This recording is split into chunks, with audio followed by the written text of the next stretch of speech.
Hello, this is Cube Addict here, and I'm going to show you some different F2L techniques and how to do it intuitively.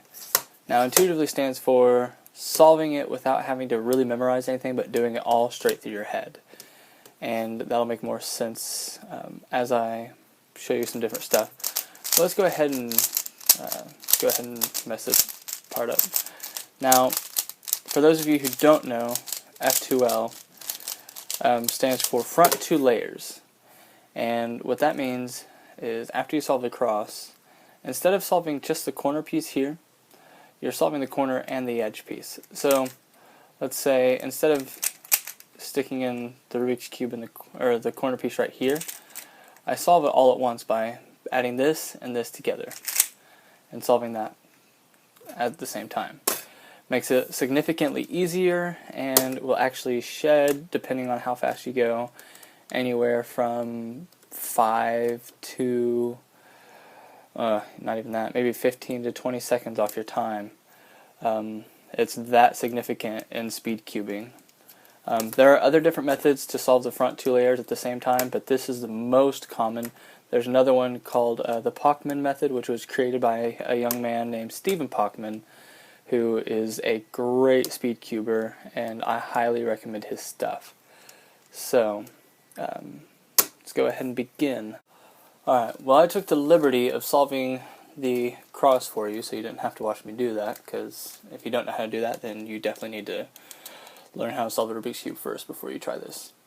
But in solving the F2L, there are three major cases that you can use intuitively to solve any situation. Now, there are tons of algorithms and tons of different situations that you can memorize and perform and get them stuck inside your head to learn, but those can be grueling and very discouraging if you're trying to learn them. But with this, you can learn a fast track way if you ever want to get to that point, while you're learning those other F2L algorithms. But these are very intuitive and actually helps clear up a lot of questions and a lot of problems that come up when you're trying to learn F2L. This kind of shows you how and why it's done.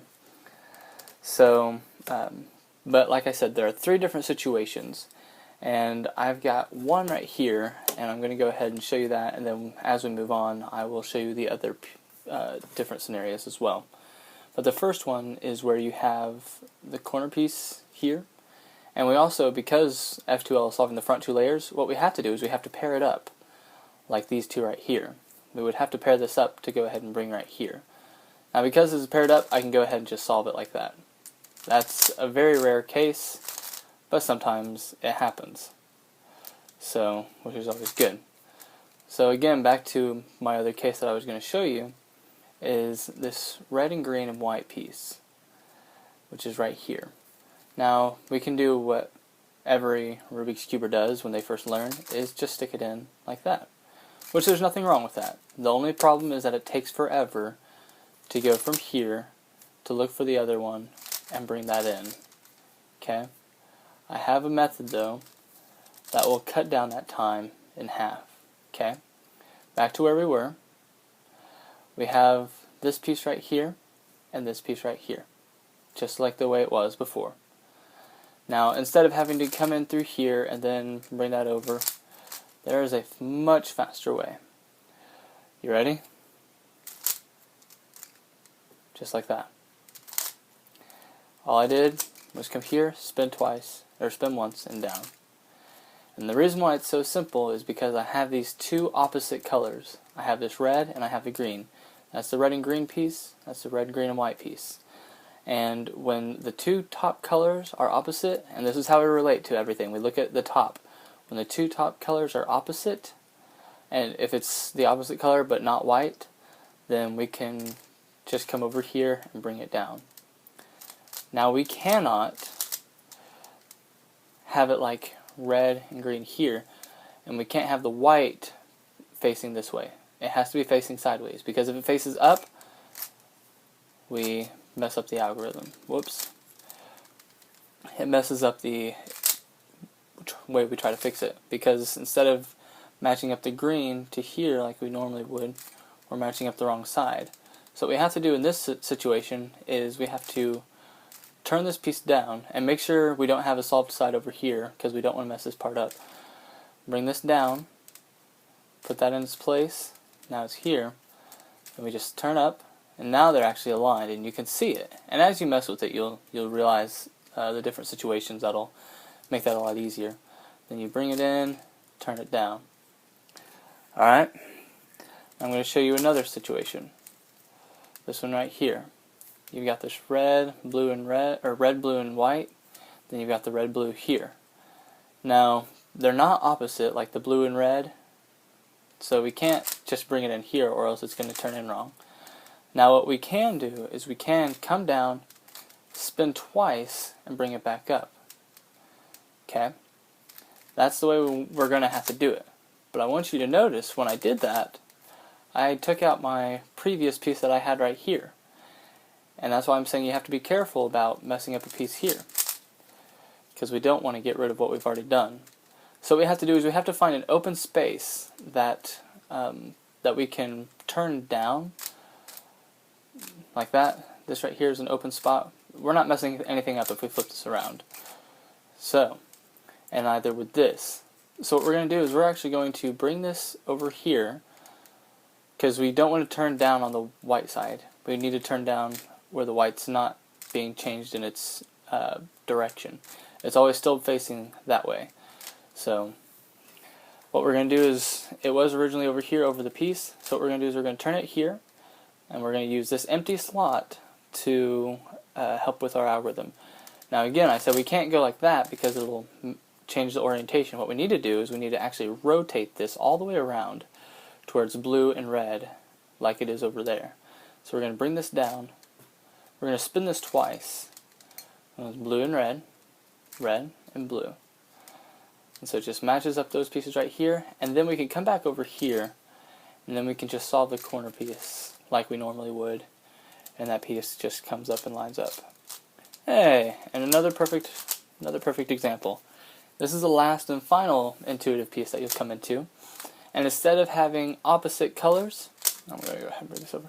Instead of having opposite, like since the opposite color is blue and neither is it orange, we can't perform this algorithm like we have with the other pieces. But because the white is on top, then what we have to do is we're going to have to do something a little bit different. And this one really doesn't require making sure you have an empty slot, because it will automatically open up for you with this certain way that we do it.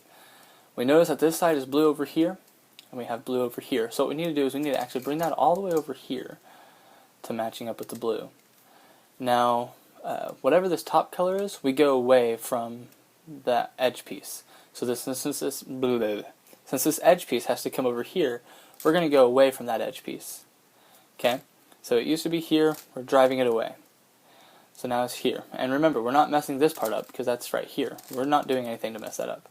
So what we need to do now is we need to actually bring this, wherever it may be, we need to bring this over the edge piece that it's designed to be with. And in this instance, it's going to be right here. So we'll just turn it once, and this is the way it used to be. It used to be like this. Turn, and then find the edge piece that it was with, which is right here. And then you just bring it back. Okay? And now it's paired up, and then we just come in, solve the edge piece. And I hope that makes sense for all of you guys. I'll go ahead and do just a quick solve real quick and mess it up. Another little example, just so that way you guys get the full grasp and meaning.